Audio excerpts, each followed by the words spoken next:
Hola amigos bibliófilos, y hoy tenemos una oscura distopía de un autor español.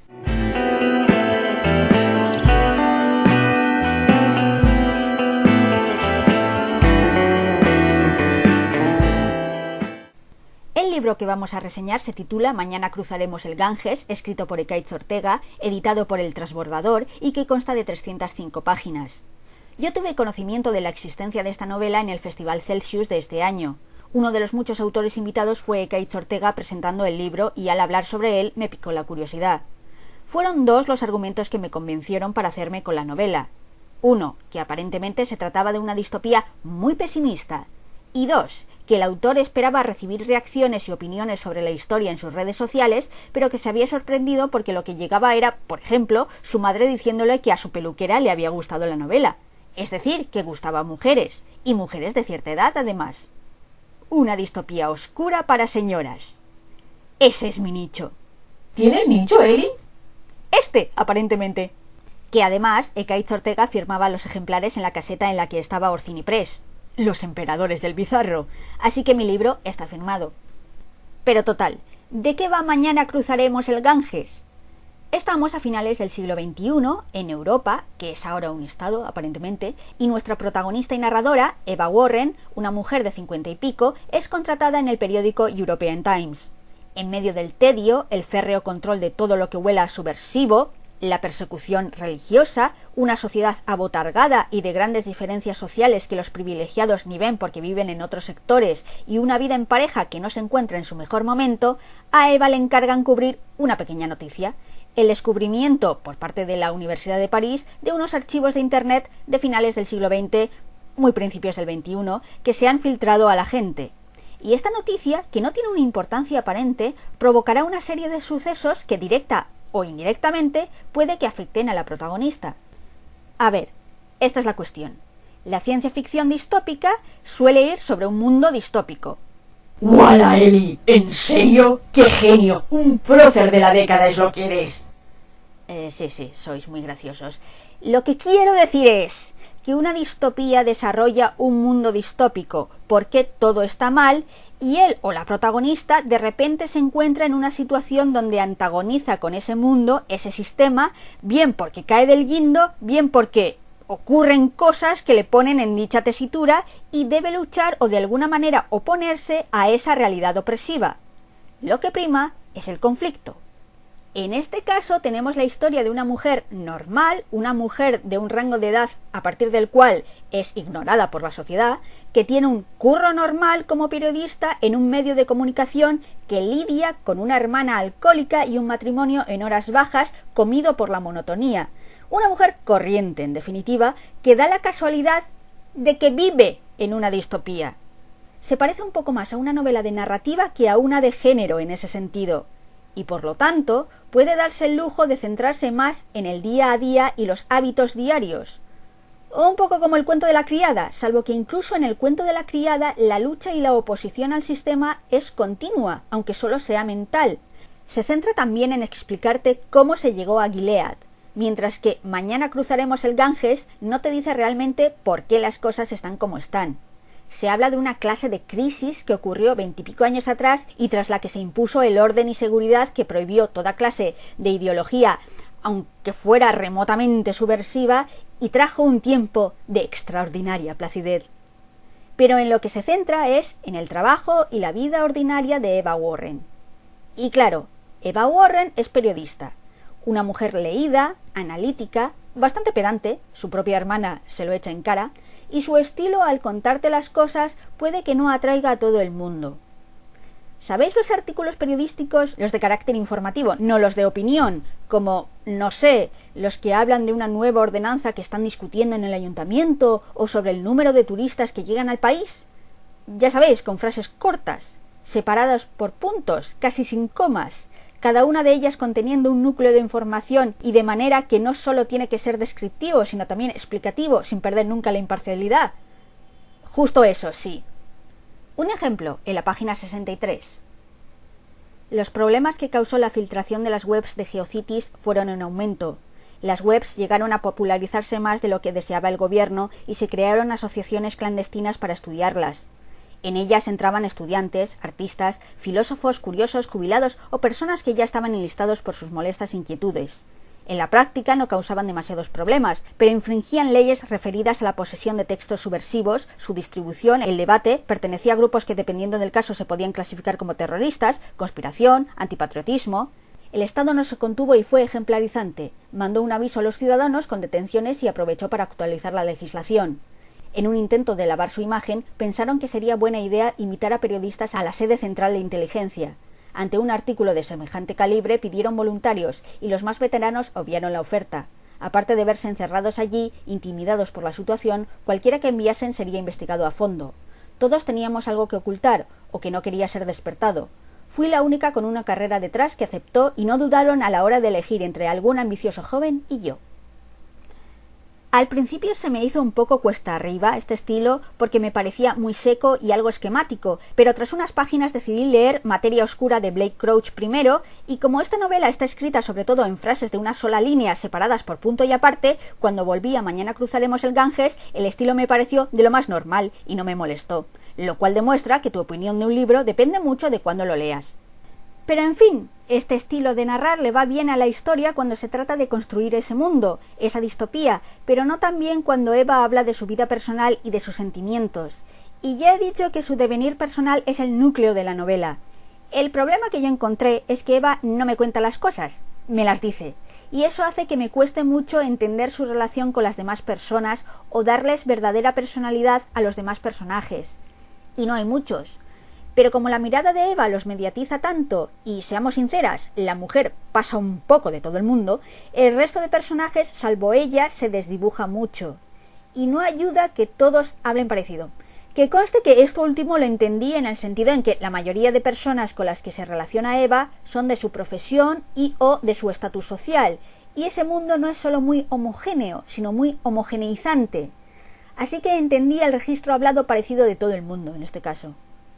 Porque eso es lo que tiene la distopía de esta historia. Es terriblemente gris. Es un mundo tedioso, donde hay una vigilancia constante, donde no es posible la sorpresa, donde incluso el arte ha dejado de ser creativo, donde todo es siempre igual. Me recuerda a un vídeo de Bukuki que hablaba sobre ese filtro que llevan los videojuegos para hacerlos realistas, ese filtro de color caca. Pues eso. Eva Warren vive en un mundo con filtro de color caca. Tiene un trabajo, sí, que para tener su edad es mucho y se siente afortunada, pero su trabajo es monótono y es un continuo escribir artículos en su mayoría anodinos que importan una mierda y que a los lectores también les importa más bien poco, porque la gente de este mundo, en su gran parte, tanto le importa 8 que 80. Sí, los periódicos trabajan con la ficción de que crean opinión, pero solo son la correa de transmisión entre lo que se le pone en la punta del nabo a hacer al gobierno y la ciudadanía. Y el gobierno no es un gobierno. Quiero decir, hay gente que manda, pero no sabemos muy bien quiénes son. Hace varias décadas, tras la crisis que hubo, accedieron al poder unos vendedores de tecnocasa. Será tecnócratas. Eso es lo que he dicho, vendedores de tecnocasa. Y ahora unas personas a quienes nadie vota, nadie elige y tampoco nadie controla, deciden qué medidas se toman y qué nuevas leyes se promulgan. Siempre por tu seguridad, claro. Menos aspavientos, que aquí la gente da toda clase de información personal a Facebook y ya me diréis cómo controláis a Facebook. Pero la cuestión es que esta entidad nebulosa que gobierna Europa me parece una gran aportación de esta novela, porque normalmente en las novelas distópicas hay un sistema contra el que luchar. Hay, al menos, un antagonista. Alguien parece controlarlo todo, o alguien parece controlar la vida de él o la protagonista. Pero aquí, el enemigo no tiene cara. El sistema no es algo específico.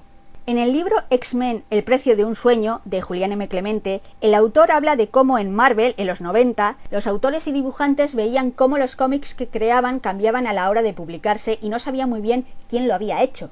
Se hablaba de una entidad indefinida, el cuerpo editorial. ¿Quién ha modificado este diálogo? El cuerpo editorial. ¿Quién ha cambiado este dibujo? El cuerpo editorial. Pues bien, la Europa de Mañana cruzaremos el Ganges parece estar gobernada por el cuerpo editorial Marvel. Esto es bastante realista porque, a ver, ¿quién elige al presidente del Banco Central Europeo? ¿Y a los miembros de la Comisión Europea? ¿Y cuál es su función? ¿O quién elige a los miembros del Fondo Monetario Internacional? porque incluso si derrocaras a tu propio gobierno, tendrías que rendirle cuentas al FMI si tu país está endeudado hasta las cejas. Y todos lo están. Es como funciona el sistema. Así que debes luchar contra... ¿qué exactamente? Y claro, Eva Warren vive en este mundo color caca, envuelta en una monotonía agobiante y con un listón de esperanza tan bajo que seguir teniendo trabajo se entiende como una ambición. Es decir, como cualquier persona en el capitalismo tardío. Su vida es ese empleo ingrato y su día a día siempre parecido, y eso se refleja en la novela. Hay una parte en el juego de Ender de Orson Scott Card, la parte central, donde se centra mucho en los ejercicios que se repiten una y otra vez. Es una elección del autor para enfatizar la automatización y la normalización de la violencia, pero si eso os resultó aburrido, no toquéis Mañana cruzaremos el Ganges ni con un palo. El ritmo de la novela quiere reflejar ese tedio. Es un poco como Naufragios de Akira Yoshimura, que tiene un ritmo muy particular que crea un estado de ánimo específico en el lector. Pero algunos puede que lo encuentren un muermazo. Yo la verdad es que leí la novela a buen ritmo hasta que me di cuenta de que ya estaba en la página 157, que es donde podemos decir que ocurre un pequeño cambio. Y lo que hemos leído hasta entonces nos ha enseñado a prepararnos para lo peor. Porque, de nuevo, esta distopía es muy pesimista. No existe posibilidad de revolución u oposición, ni siquiera existe la ilusión de la oposición. La única forma de huir de este mundo es muriendo. Vivir un poco al margen solo haría que dejes de envejecer, aparentemente, o así es como yo lo he entendido. Pero si quieres huir de verdad, tu única salida es la muerte. De ahí el título, Mañana cruzaremos el Ganges. Y de ahí la importancia de una frase que se dice, una frase que se atribuye a María Victoria Walsh, guerrillera e hija del escritor argentino Rodolfo Walsh, quien, en 1976, durante la dictadura militar, sufrió el asedio del edificio donde vivía. Soldados sitiaron el lugar, y tras una corta resistencia, se asomó al parapeto y les gritó a los soldados: «Ustedes no nos matan, nosotros elegimos morir», y se pegó un tiro delante de ellos. Ese es el único acto de resistencia en Mañana cruzaremos el Ganges, decidir cuándo palmarla. Y aún así, Ekaitz Ortega parece optimista en algunos puntos. Por ejemplo, el cambio climático no ha destruido el mundo y nuestra sociedad. Europa como entidad política todavía existe. Los periódicos contratan gente. ¿Qué demonios? Los periódicos siguen existiendo. Y esta distopía, por muy oscura que sea, es menos machista de lo que debería. Un sistema con un control de la población así, militarizado, con control de la natalidad incluso, sería mucho más misógino. Mucho más. El ataque a Mary hubiera supuesto mucho más juicio a su persona de lo que se desprende de la novela. Muchísimo más. De hecho, esta distopía parece menos machista que la sociedad actual. A día de hoy, una mujer de más de 50 consiguiendo un contrato de trabajo es... ciencia ficción. ¿Recomiendo esta novela? Por el ritmo me costaría. Tendría que conocer a la persona que me lo pregunta. Por supuesto, no lo recomendaría si lo que se quiere leer es ciencia ficción centrada en la acción y no en la política. O si lo que se quiere leer es ciencia ficción hop-funk u optimista. O si se quiere, yo qué sé, la historia de una aspiradora rumba que adquiere conciencia propia y decide investigar el asesinato de su dueña. Porque entonces no.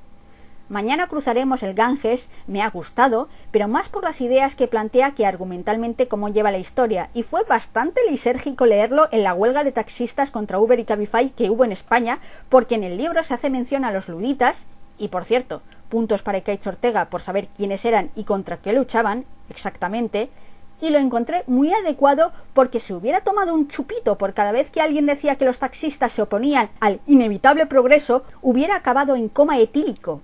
Así que fue una experiencia curiosa. Puedo recomendarla.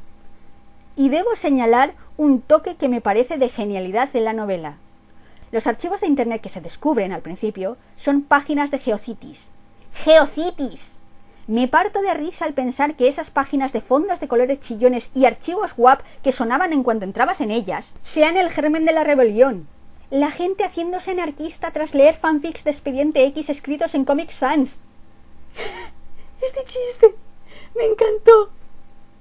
Y bueno, ya está, eso es todo, eso es la reseña. Me ha salido muchísimo más larga de lo que pensaba, pero bueno, mejor que sobre que no que falte, ¿no? En fin, que aún así, espero que os haya gustado, espero que os haya ayudado a formaros una opinión sobre el libro. Y sin enrollarme más, me despido. Gracias, como siempre, por estar ahí, escuchándome. Hasta la próxima vez. Adiós.